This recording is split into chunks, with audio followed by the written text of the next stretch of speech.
ما فكنا بيجتني warre wanni bae fi baalli gadaa dhaloota qubeetii kennuuf bae jedha baalli gadaa dhaloota qubeetii kennuuf bae tana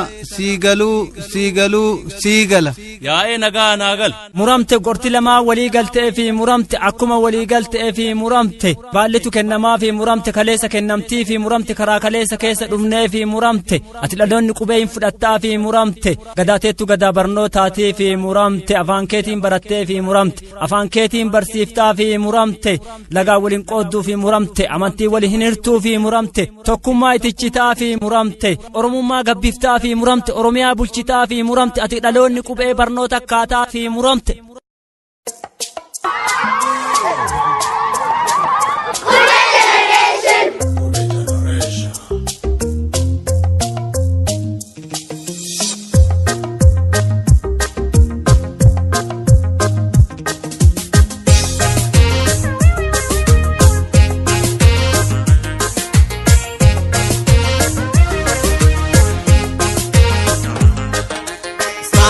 Get up, new generation, together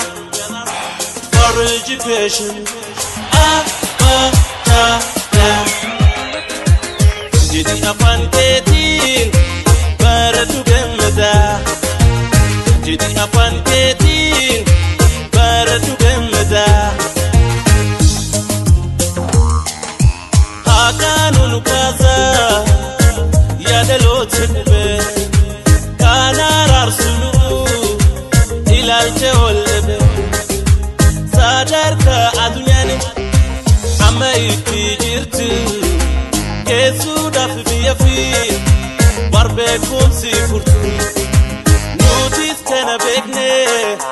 walkabne harka barno tabaraju akutenu murtu Imu ko famiti hojjetu da fisena Stand up era kube generation Udalon ni kube ukope sukamna Stand up era kube generation Yado wakadi pa barnota ni hapanu Stand up era kube generation Tena yerona maita fayadurnu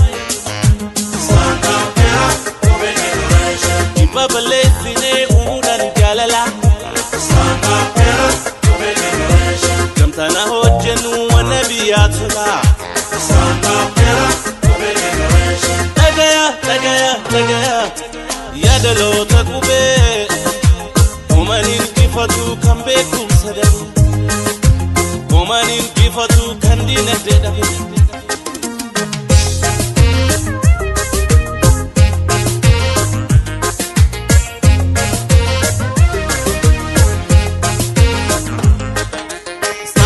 Get up,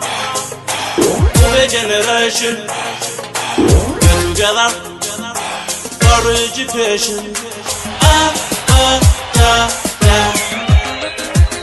Jadi apaan ketin,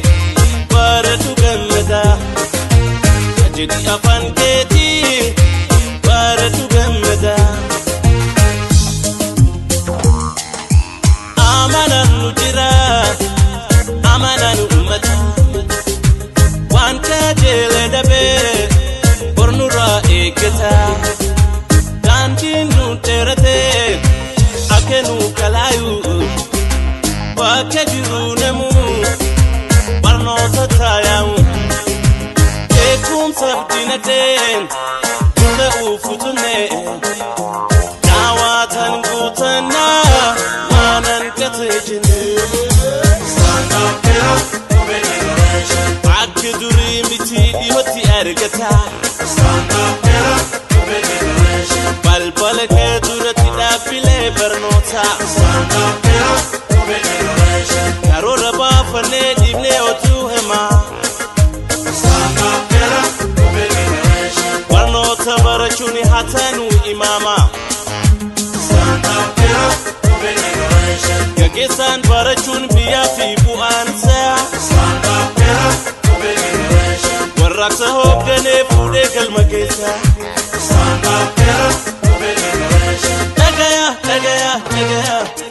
Yadalo takube Umanin kifatu beekumsa dabe homaan injifatu kan diinagdee dabe